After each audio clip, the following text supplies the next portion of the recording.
Okay,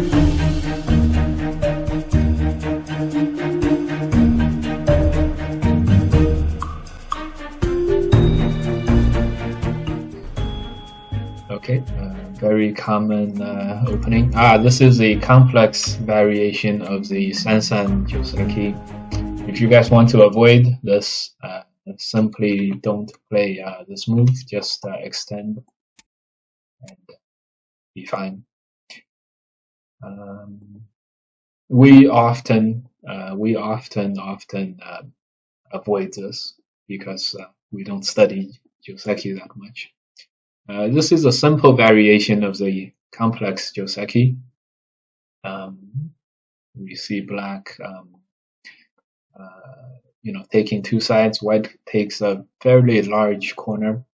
Black has a sente on the outside on the first line.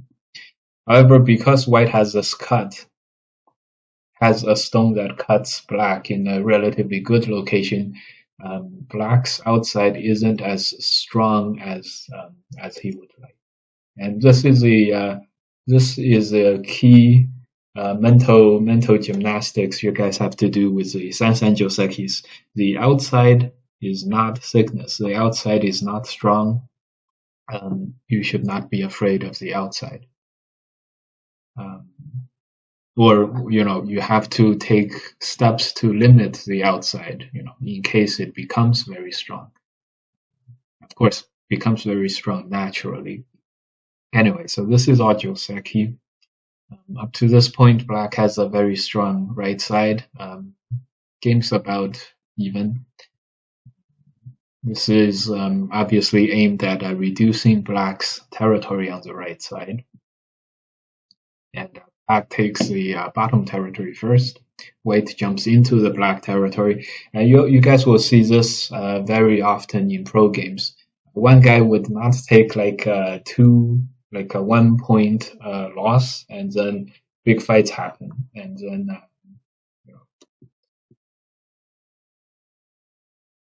okay, so let's see how black is able to attack white and how white defends. Notice how white is not defending asymmetrically or single-handedly, but single-purpose focused defending, which is the lowest form of defense, which is protecting yourself only. White is now using when you defend your stones, you want to use your opponent's aji, anything sort of you can use to get a few exchanges, and then build yourself a little hut where you can survive the inside. So when your opponent has a very strong shape and you can get a few exchanges, those shapes are the best because the additional stones that your opponent makes during the exchanges will not be very helpful for him because he's already strong. If your opponent is also very efficient and sort of kind of weak, or efficient is the word, then a few extra exchanges would sort of help him make territory, and that's how he gains from attacking you. Anyway, so this attached to the corner is looking for this type of exchange, or this type of exchange. Anyway, all these exchanges, they don't help black as much because the corner was already his, and it helps white secure something of a base on the left side. Okay, and so this happened in the game, and white is probably gonna extend here or connect into the middle. Yeah, white extends. This is very nice because it aims at this cut. Don't want to let the 3 stones die because then the outside white gets to be very, very strong, and all of a sudden, even if you can capture stones on the right side, they won't be big enough. And so in that case, then this is completely sente then. So very black reluctantly places, and then white plays here. He connects and then makes somewhat of a small base inside black's big moyo. So white is definitely feeling pretty good, and black is probably feeling not so good. However, as you guys can see, by the win rate. Black is actually ahead a little bit on the win rate at 56. Now, why is this happening? White destroyed all of his black shapes and black moyo, and it's like a total washout. Right now, black is very, very strong, strong, and white is relatively weak. If black pushes here, white probably won't be able to save the 3 stones. Probably will place back there, and despite eliminating black's territory, black did play this L9 move, which is very valuable. The N4 move also very valuable. And so, while white was destroying black's moyo, black is able to get a very, very solid shape, very, very solid defense. And the next steps are definitely black is gonna, go out and try to attack white severely. And that's why, black did not lose in the overall fight so far. Anyway, so as a result, and this fits Black's playstyle pretty well. Black's playstyle is to hold back the fist and then punch very hard. Okay. However, Black. Oh yeah. So capturing this one stone is valuable. If White were to connect back, of course, Black would be able to cut off White and lock them in. You can see that Black's position on the bottom is quite large. Okay. So now Black is able to capture this stone anyhow. Okay, White gets this a very, very thick connect. Black didn't try to capture the stone in a more efficient manner like this. Very thick, very strong connect. White played this move to, it's some territory and some ice space. Yeah, it needed this. And now Black Tanukis. Now, you might say, well, if I play, remember the push and cut is very severe, right? Why don't I capture 3 stones? That seems pretty valuable. Well, the 3 stones are not so valuable now. They're about 10 points. And after Black captured the right side, the R10 stone, the right side Black group is now very, very strong. If you make something strong even stronger, it doesn't help you that much. So that's why Black is playing a big move.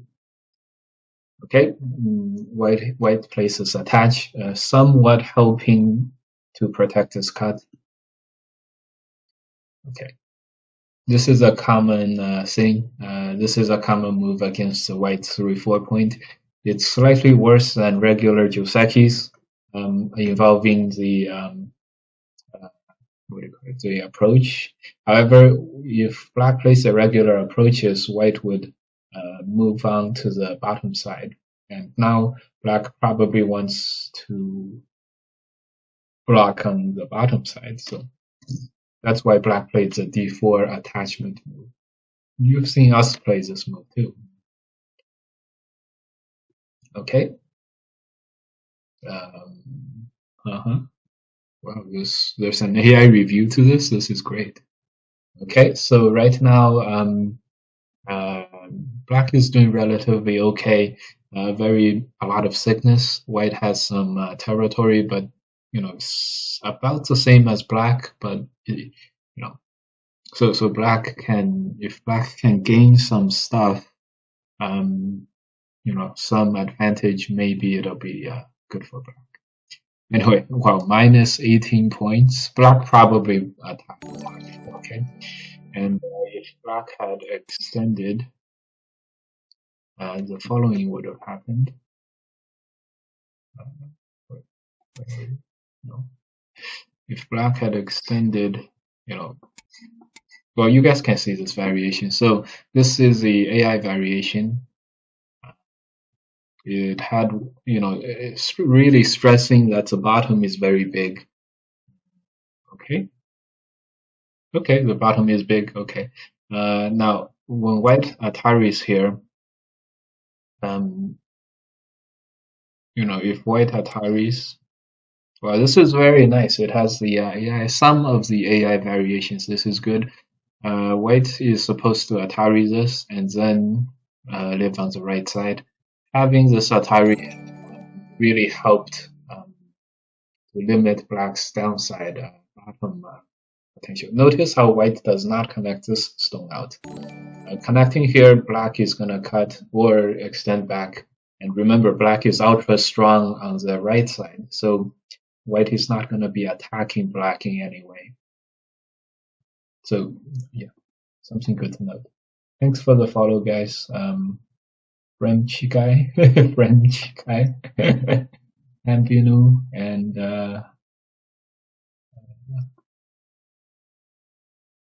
celery juicer. Thank you guys for the follow. Okay, I was the opponent obviously, but I don't remember the game of the result. So yeah. Okay, yeah. You guys help answer some of the questions on the chat. Good. So yeah, notice how the Atari is an outside move versus an inside move, and it sort of in Sente limits black's development potential. And note how white plays 5 instead of the connect. We might think, never think twice and simply connect. 5 threatens to connect the bottom group, the inside group out, and now black played 6 instead of the cut at N7. Now at almost any other shape or situation, black would play 6 at the cutting point. It's just that black is completely alive on the right side and completely strong on the bottom, that the value of connecting black is next to 0, and therefore white is not going to be playing N7, and that's why black plays at 6. It helps the outside slightly more than the cut. And the reasoning is connecting black's 2 groups does next to 0 for black.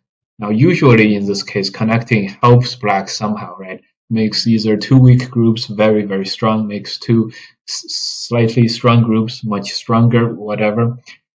So, this is something to note. AI is very, very good at doing these things. Remember, guys, AI is especially good at efficiency. It hates inefficient moves to the max. If 6 was at the connecting point, it may be like 2 points or something, but AI picks these up. Very, very good. This is some of the best ways to use the AI to help you in your games. Now, of course, you got to realize just in this situation, this is the case. It doesn't mean that in other cases, you're not connecting those two. And in most cases, you are going to be connecting them. Okay, 7 is needed to live on the inside. And then notice how, so as a result, black got the 1 move, the 5 move, 2 moves on the outside versus black's 2 and 6 exchanges. These 2 exchanges obviously, or looks like it's going to be helpful for white. It severely limits black's potential territory on the bottom, and yeah, that's basically what it does. And this is also why earlier, remember the minus 18 that we saw. White obviously thought this was completely Sente, but as black, that's why this Atari is so big, and that's why this Atari, which seems like a perfectly reasonable move, is minus so much. And this is where the AIs really help. Okay, this AI is probably weaker than you really. It's one thing about these AIs. It's they might mess up on the actual reading part, like if this group gonna live, is that group not gonna live. However, in terms of like estimating the state of the game, like this group, sickness, sickness, territory, potential, AI is very, very good at. So we should play the AI to see who's stronger. Um, I see. Don't worry about the playouts. It's going to be good enough for us to learn. But the important thing is AIs are most helpful for us identifying the state of the game or the state of the relative strengths of the groups and where the value lies. And here the Atari, because white can get it at any time, both players are not both players are not identifying it, and um, so this is very helpful. Now, okay, Black played this solid move. It was a little bit worse than some of these other variations, but we don't expect Black to play this extend, you know, because of what happened earlier. Now, this could be one where white plays at 2, but we know that white is gonna live himself inside, and so black would be able to play at 1 in Sente. White is gonna play 2 there, and then black can do whatever he wanted to do. Okay. So in the game, white finally got the Atari, which is very, very helpful. Notice how the human did not take the time to exchange the K7 versus the L8. I'm sure if white knew that K7 is going to be answered by L8, he would do it. But okay. So after in any case, white got the Atari and white got H4 F5 exchange. So both moves still did what the AI variations did, which is limit black's territory on the bottom. And white is alive on the right side, so white has accomplished basically what he set out to do. Okay, so right, we might connect, but obviously we now know that connecting is not big, not urgent at all. But in another case, if black was weaker, you might want to. Okay, so black is attacking the bottom, very reasonable. And this fight is where white is gonna start taking the lead in this game. And that's because before black had it was black's sphere of influence on the bottom. However, right now, after white invaded, black is also under attack. And if black is under attack, no way he can capture white, and no way black can surround much territory on the bottom. Black may also lose because white, in the process of attacking black, could surround the left side too. And plus, white could also alleviate the pressure to white's middle stones as a result of this attack on black. So right now we got to realize white is invading, and the invasion is turning into an attack, and white can gain very much from the attack. Surrounding territory on the left and alleviating pressure on the middle white stones are both very, very valuable. However, as white, you gotta also realize you're defensively attacking, right? Right? You're trying to surround territory on the left. You're trying to protect your weak groups in the middle. So this sort of defensive attacking is something that we like to do a lot in our games, and pros would definitely not make those mistakes. So anyway, this part is where white is going to be able to sort of take the lead in the game, depending on how this goes. Okay, so this is the first step, taking territory on the left. Now black is able to sort of turn the attack against white. And then white lives on the bottom. I think chat voted no Chinese stream a while ago. Yeah, I think 2/3 to 3/4 of my chat does not speak Chinese. Generally. Okay, so, and remember, as white, you gotta remember you are defensively attacking. So white is gonna be looking to protect himself, not necessarily capture, not necessarily capture black. Okay, and so as a result, here's a common you know, 抉择点 or decision point. Usually in the course of attack, white is going to be extending, right, and then attacking. However, in this case, obviously white himself is a little weak, and if black moves out, the left side is going to be destroyed, and so on and so forth. So this key decision point, white plays to sacrifice this one stone. Note how white thought of this all beforehand, right? The attach, and then this cut, and then this atari is all one plan, one thing. Nothing has changed. And as white jumps here, if white is able to maintain connection, this connect is very, very valuable, right? Remember, white was very weak on the bottom and weak in the middle. If he connects two weak groups, it becomes very, very strong. As a result, it's hugely valuable. Now, given this situation, you see why beforehand, we had white exchange K7 for L8, right? Imagine if white had those two exchanges now, white would be very, very happy, of course. Okay, so now black invades on the left side now. Black didn't see any way to really attack white. This jump is a very good move. A normal move wouldn't be able to cut black.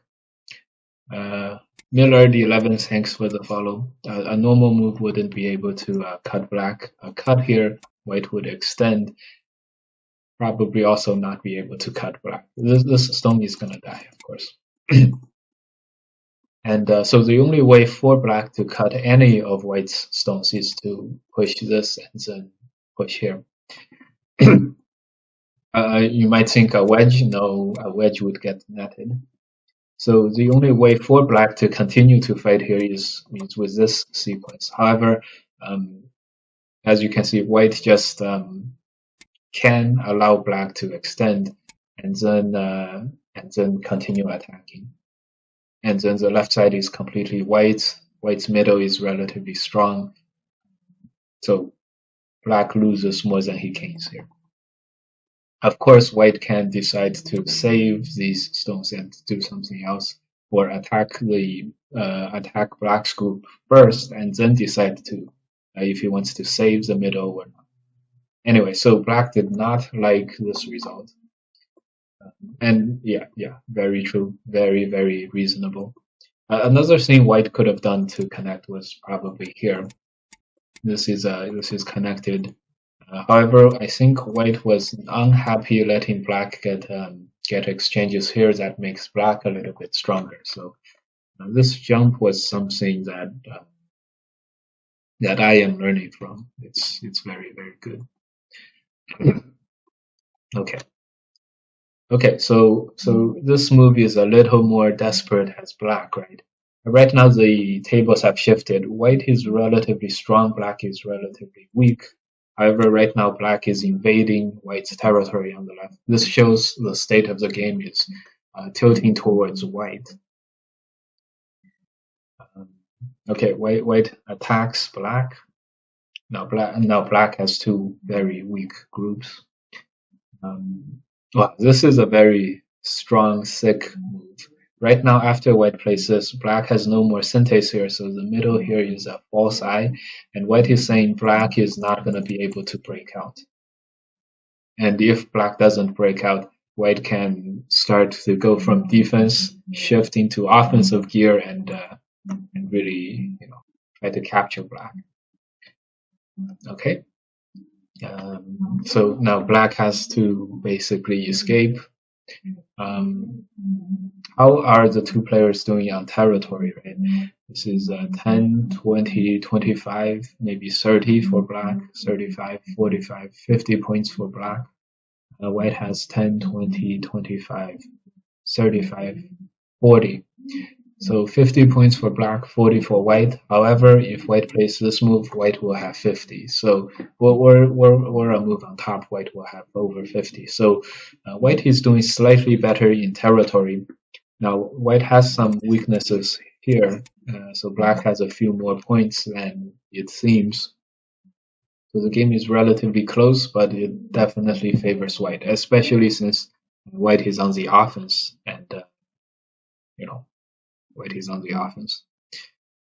Okay, connect. If black wants to run out, he has to run out with both of these groups, and he will not be able to do both. So black has to try to live on the inside. Okay, and black calculated that he needed this move to live on the inside. If black did not do this, maybe I am thinking maybe this is a simple thing, probably not going to work. This will not work for white. No, be careful, you will have to play this. However, if white simply plays this without the push, maybe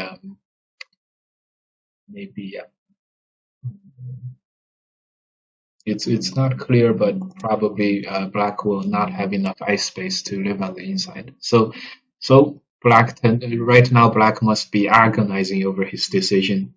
So he decides to play another move, completely live on the side. And this allows, these exchanges here further strengthen white. Now black doesn't have a, D5, E6 syntax anymore. So very difficult for black to live if white seals black in. Okay, and then let's see. Okay, so white elected not to simply try to surround black like this. Remember, this is also the defensive mindset that white had earlier, right? White was attacking to first protect the stones that he invaded with, second, protect the stones in the middle, and third, to surround territory. Right now, he has completed the first two goals because he connected the middle stones to the bottom stones. He is very, very strong. But however, the third goal, because black saw that he was falling behind, black took the left side territory. So right now, white is doing slightly worse on territory, but black has a major, major weakness with the middle stones. And so white had two choices. He could try to capture it immediately, or he could do what he did. By the way, so after the middle fight, because white has become so strong and black may or may not die, white has taken the lead. And the lead is like 10 points on the board, estimated by the AI. That also means that white should not be able to capture black. Right? If white has a very high chance of capturing black, white will definitely win by more than 10, 12 points. Therefore, white elected not to completely try to smash capture black in the middle. Instead, try to use black's weakness to gain advantage elsewhere. And this push is the start of that. You can imagine black trying to live, and then white would be getting a few moves like this. Just connect is fine. Say Hui, say Yu, thanks for the follow. And then first white sort of squashes black, sort of compresses black on the top. This is valuable, and then he can cut off black from the escape. Black might try to make two eyes, and then if you look at this situation, there is one clear large move, and that is E18 or something like E18. And obviously, upon calculating that white is going to get the last big move, and white is going to have more than black, this is white's plan, obviously. Well, not obviously, but this should be white's plan. So as pros, and if you're black, you're probably definitely not gonna allow this to happen. However, if you don't allow this to happen, other bad things would happen to you, and that's why the game favors white at this point. And this extension back is a way of saying black really did not want this. Maybe white just simply connects. Very hard to respond as black. White is gonna atari, atari, and atari. That is unacceptable. Black is losing like 30 points. So so black plays this extension back. Now this allows white to cut the f17 from j17. Very, very bad, of course. So white has already gained a little bit. So right now white tries to connect the k16 to the L14 group and the main white group. And this is fairly hopeless as black. What's gonna happen is likely black is gonna make two eyes, and then white can either protect the corner at e18 or connect at h16 and cut this f17 stone off. Now, if white can get something like h16 in center and then play another move in the corner, white is gonna win by. So of course, black does not try to make two eyes with his group. He tries to cut, and we understand why black is doing this. He is losing, and that is why he has to first protect his territory on top, and then if he's able to live, then all is good. And that's how pros die to other pros. Okay. Now, black may try to live still with something in the middle. However, probably calculating that white 2, 3, 4 are sente, and that would still not be black would still not have enough. So that is why black is electing this really,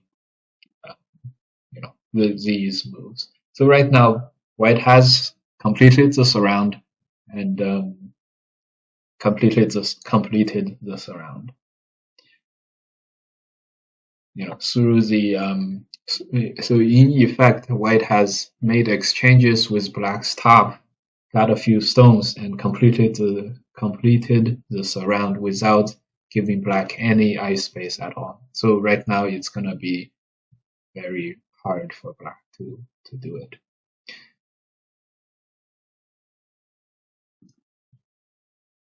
This is interesting. I wonder why this is sente. Probably because black cannot live on the inside anyway, and therefore when white cuts, because of this atari, black has to cut first and then play this, and then these sentes allow white to basically have two eyes.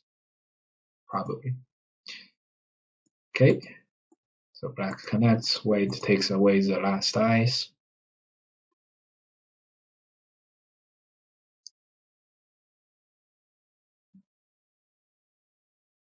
You said d5 was not sente for black, right? Doesn't white fear the cutoff? d5. Ah, yes. d5 is sente for black, but not the follow-up e6. Remember, white's stone at d7 did not exist beforehand, and now it does. So you can see 1, 2. If white has to play 4 as a response to 3, black is gonna have more ice space. Okay, so that's why black is dying, because black doesn't have enough territory, and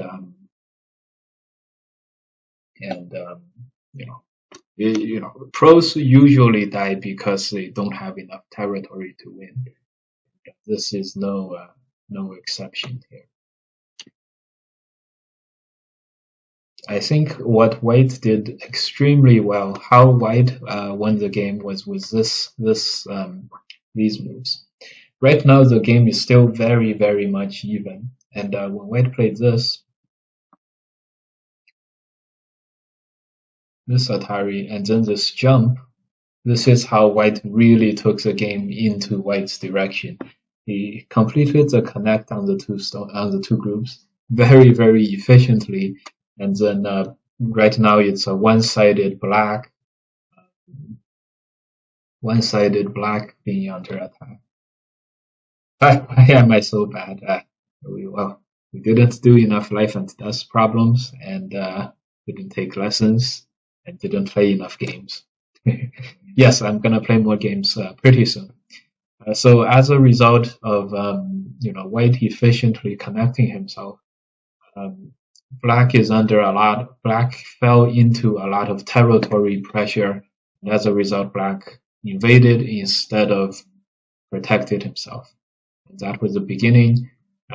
White used this opportunity to attack two weak black groups, and as a result, notice how when white attacked, he played this strong move, sick, strong, slow move, takes away half of the eye, and connects himself, making white's own eye space giving white itself more eye space. So a very good example of a slow attack. When you're comfortable and have enough territory, you can afford to attack safely. So a very good example of a very safe attack. Again, very safe attack. I'm gaining some points even if you live yourself. I'm gonna gain the points and then I'm gonna win. And black is this is called 玉碎. Lose by 100 instead of lose by 10. And this is fairly straightforward later on. Black is simply no way to live. And, how many liberties? Let's see. How many liberties does white have more than black? Okay, first black needs to make the eye. And how many more liberties? Well, now that would give white too many liberties. White clearly has more liberties. However, there's some common liberties here, right? So white is ahead by 2 if you simply do this, and probably white can be ahead by a little more if he wanted. Anyway, very, very, very good game by white. Very Keji-esque. Destroys black's main potential and protects himself. However, and then facing black's blunt force attacks right here, or white lives on the right side, and then facing black's attack against white on the bottom. White ran out, used the counter attack as a way of defending himself. Here's a pretty key point. A few exchanges, making white's shape here a little bit stronger, and then sacrificing a member of his own herd, sacrificing this one stone. White did not extend. He ataried and then sort of sidestepped, used the stone to connect his two weak groups. Very good sacrifice. This G8 stone at the end of the game, if they're handing out Medal of Honor awards, the G8 stone is definitely the biggest one, especially since he died in action. So he sacrificed himself for the greater good. That's highly, highly awarded. Definitely MVP stone of the game, the G8 stone. Sacrificing himself in order to let the rest of the herd, be very, very strong and healthy. And then it was a very good example of safe attack.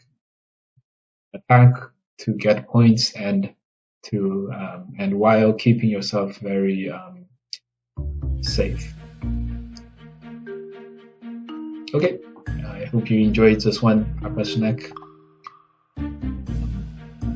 Again, MVP of the game, the sacrificed stones. MVP of games are usually stones that sacrifice themselves.